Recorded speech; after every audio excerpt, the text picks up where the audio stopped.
Parce que vous et moi, nous sommes confrontés à des problèmes, à des difficultés qui sont palpables. N'est-ce pas? Quand c'est des problèmes de finances, c'est palpable. Quand c'est la maladie, ça se ressent. Quand nous sommes persécutés, oppressés, ça se sent, ça se vit. Et nous vivons tous ces problèmes. Et avec tous ces problèmes vient parfois le doute, des remises en question. Où est Dieu? Vous savez, c'est facile de se tourner si je trouve un problème. Et je sais que mon ami pasteur Bertoli, il est aisé financièrement. Ça va être plus facile de dire, peux-tu me prêter un $20 que de dire au Seigneur, je vais attendre jusqu'à ce que tu me délivres. Vous êtes là avec moi? Amen. C'est plus facile de réfléchir à une porte de sortie parce que c'est palpable que de dire à Dieu, je m'abandonne entre tes mains jusqu'à ce que tu me délivres. Ça aurait été plus facile pour la sœur Chantal de se lever et dire, frère Voltaire, chérie, on s'en va à l'hôpital parce que je ne sens plus ma jambe, que de dire, Seigneur, tu guéris. Et je ne bougerai pas tout autant que j'ai vu ta main agir sur moi. S'abandonner entre les mains de Dieu, c'est un exercice qui est extrêmement difficile. Vous savez, les églises, les premières églises, ils n'avaient pas le choix. À cause des persécutions, des difficultés, ils ne pouvaient pas se retourner vers la loi. L'église était persécutée. Aujourd'hui, l'église, nous avons tellement de, comment je présente ça, d'appui, tellement de ressources, que Dieu passe secondaire. Dieu passe à l'arrière-plan. Nous prions tout en réfléchissant à notre manière, notre façon dont nous allons faire les choses.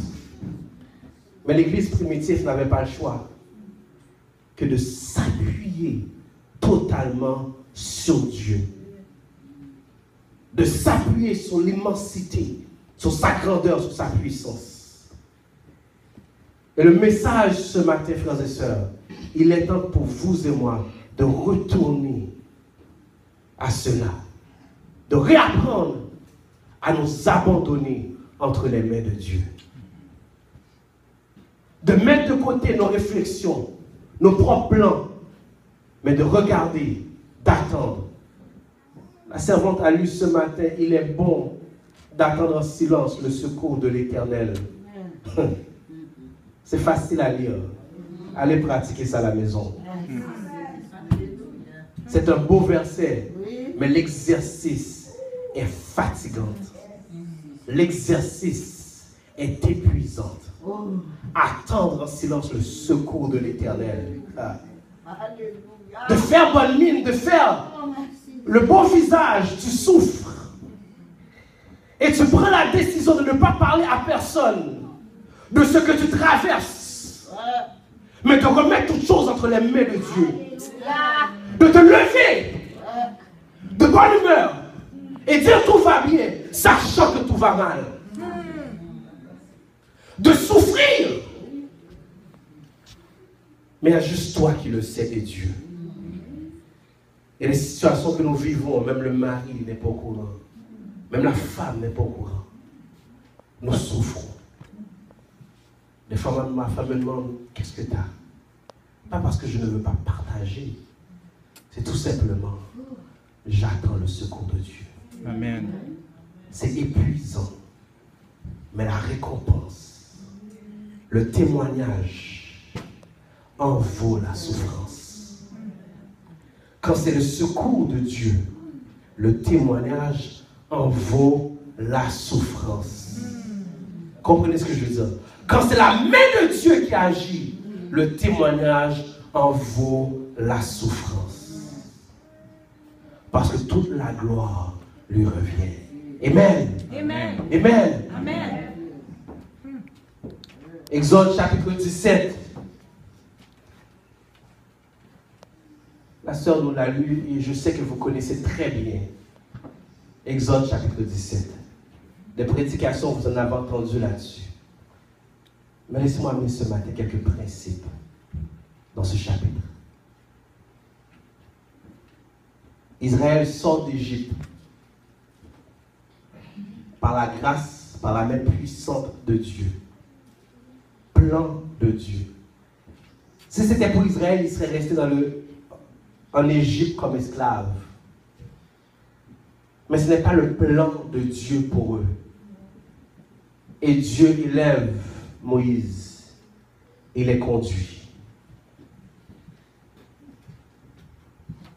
Après une longue route, ils sont épuisés. Juste avant, ils se plaignent parce qu'ils ont soif d'eau. C'est Dieu qui fait, mais ils se plaignent. C'est Dieu qui les conduit, mais ils se plaignent. Moïse, tu nous as amenés ici pour nous faire mourir. On aurait pu rester en Égypte, il y avait de l'eau. Même si l'eau est sale, mais au moins il y avait de l'eau. Même si c'était la paille que nous mangeons, mais il y avait quand même une certaine vie. Et ils sont là, ils se plaignent parce qu'il n'y a pas d'eau. Et Dieu dit à Moïse, prends ton bâton, frappe, et l'eau sortira, et Dieu les bénit, ils boivent de l'eau. Et ils continuent leur marche. Là, ils sont rassasiés. Ils continuent leur marche.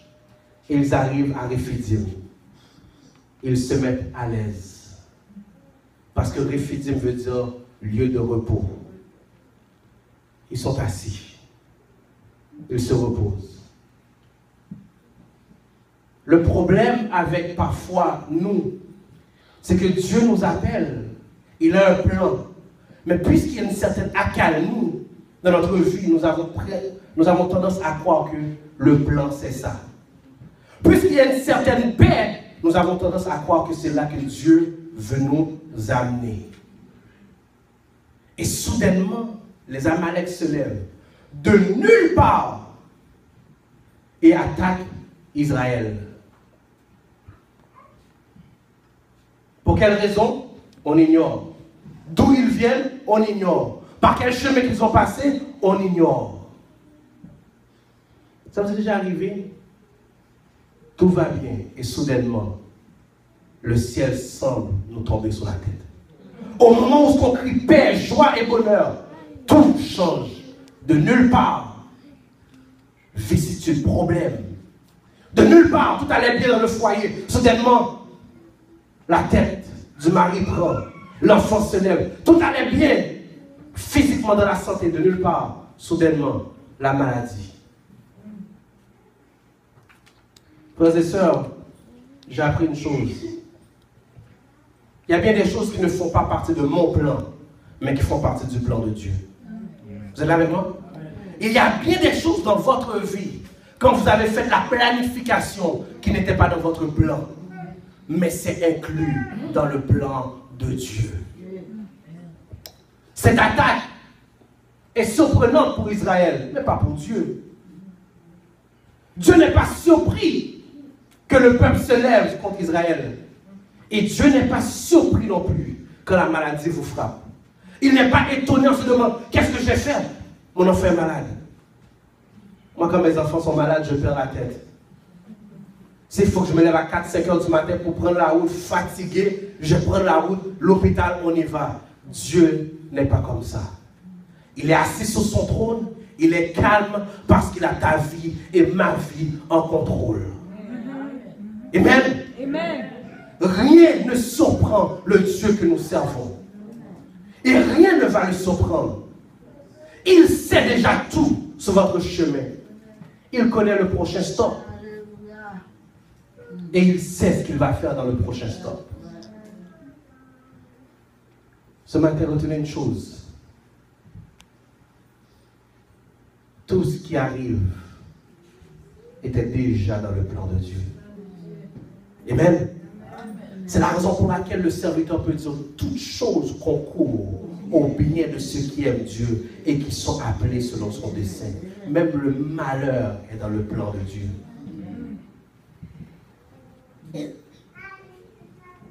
Nous sommes là à nous plaindre. Mais apprenons à dire à Dieu, merci pour ce que tu fais. Je ne sais pas comment, mais je sais que ça, ce n'est pas une surprise pour toi.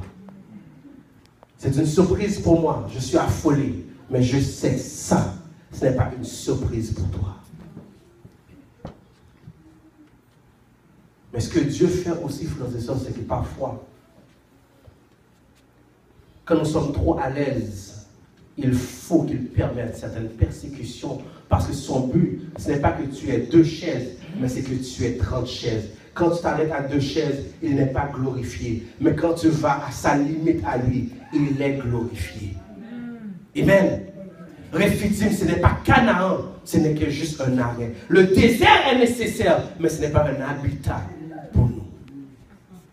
La souffrance est nécessaire, mais ce n'est pas le statut que Dieu donne à ses enfants. Si la souffrance était un habitat, Israël, le but de Dieu, c'est qu'il reste dans le désert. Dieu a dit, je te conduirai dans un pays où coule le lait et le miel, où ce que les raisins sont 2 fois la grandeur de ta tête. Le plan de Dieu, c'est qu'aujourd'hui, tu es capable de te contenter de $2, mais il a plus pour toi en réserve. Que tu ressentes la douleur, mais tu saches que c'est lui qui tient ta vie entre ses mains. Ça fait partie du plan, mais ce n'est pas le plan.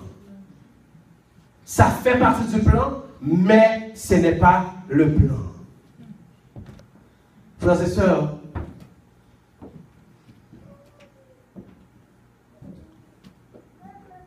encore une fois, il n'y a pas d'événement qui nous arrive qui n'est pas dans le plan de Dieu.